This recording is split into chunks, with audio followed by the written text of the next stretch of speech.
श्री स्वामी समर्थ. तुम्हा सर्वांचं भक्तिसागर चॅनलमध्ये स्वागत आहे.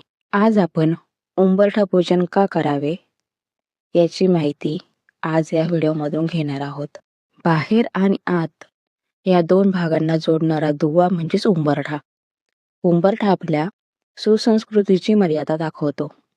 उंबरठ्याची जाणीव कायम राहावी, त्याची जपणूक व्हावी म्हणून त्याचे पूजन केले जाते. उंबरठ्याला मर्यादा पुरुषोत्तम असेही म्हणतात. याच्या नावामध्येच मर्यादा म्हणजे स्त्री तत्व व पुरुषोत्तम म्हणजे पुरुष तत्व हे दोन्ही वास करतात. घराला उंबरठा हा जरूर असावा, कारण घराबाहेरून येणारी नकारात्मक शक्तीला अटकाव निर्माण होतो.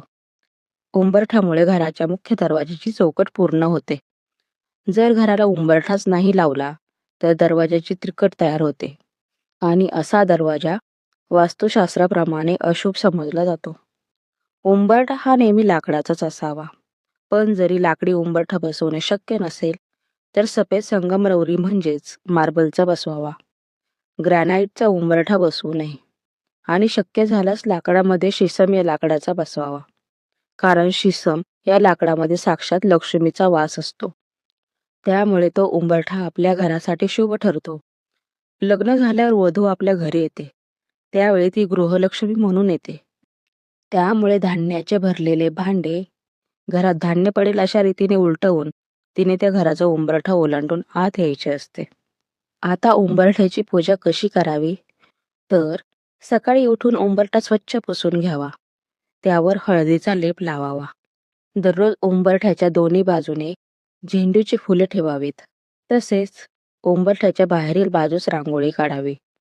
रांगोळी काढल्यानंतर मात्र रांगोळीवर हळदी कुंकू व्हायला विसरू नका. हळदी कुंकवामुळे रांगोळीला पूर्णत्व येते. आणि जर रांगोळी काढणे शक्य होत नसेल तर उंबरठ्याच्या बाहेर एक सरळ रेष मारून त्यावर हळदी कुंकू व्हावे. उंबरठ्याच्या बाहेर एक दिवा लावावा आणि श्री विष्णू आणि लक्ष्मी यांच्या मंत्राचा जप करावा. उंबरठ्याची पूजा करत असताना देवाकडे घरामध्ये सुख, शांती आणि समृद्धी येऊ दे अशी प्रार्थना करावी. उंबरठ्याची पूजा केल्यामुळे बाहेरून येणाऱ्या नकारात्मक शक्ती घरामध्ये प्रवेश करत नाहीत व घरामध्ये सकारात्मकता राहते. उंबरठा हा जर खराब झाला असेल, म्हणजे तुटला असेल किंवा तडा गेला असेल तर तो लगेच बदलून नवीन आणून बसवावा. घरामध्ये सुख समृद्धी नांदावी म्हणून आपण देवाची रोज पूजा करतो. अगदी तसेच घराच्या उंबरठ्याची पूजा करणं पण शुभ मानलं जातं. याचे कारण म्हणजे घरामध्ये सुख समृद्धी येते व आठवड्यातून एकदा उंबरठ्याची पूजा केल्यावर सकारात्मक ऊर्जा टिकून राहते असं मानलं जातं. आता ही पूजा कधी करावी हा पण प्रश्न पडला असेल, बरोबर ना? तर आठवड्यामधून एकदा म्हणजेच प्रत्येक गुरुवारी उंबरठा पूजन केले पाहिजे. आता गुरुवार हा भगवान विष्णू आणि गुरुग्रह यांचा वार असतो आणि घराच्या उंबरठ्याला आपण लक्ष्मी मानतो.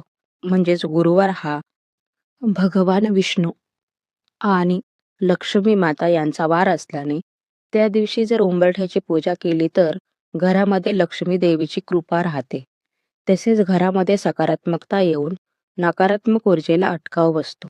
आता काय करू नये? घरातील उंबरठ्यावर कधीच पाय ठेवून उभे राहू नये. तसेच उंबरठ्यावर बसू पण नाही असं जुनी लोक म्हणजे आपली आजी पण जे म्हणायचे. उंबरठ्यावर राहून कोणाच्या पायाला पण हात लावू नये. तसेच घरी कोणी पाहुणा आला तर उंबरठ्यावर उभे राहू नये. नेहमी उंबरठ्याच्या आत आल्यावर त्यांचे स्वागत करावे. उंबरठ्यावर पाय आपटू नये आणि पाहुण्यांना आपण निरोप देतो तेव्हा तो उंबऱ्याच्या बाहेरूनच द्यावा. म्हणजेच काय तर उंबरठा हा मर्यादा, विचार आणि वर्तनावर नियंत्रण ठेवण्याचे एक प्रतीक आहे. व्हिडिओ आवडला असल्यास लाईक करा, शेअर करा, सबस्क्राईब करा. भेटूया आपण पुढच्या व्हिडिओमध्ये. तोपर्यंत धन्यवाद.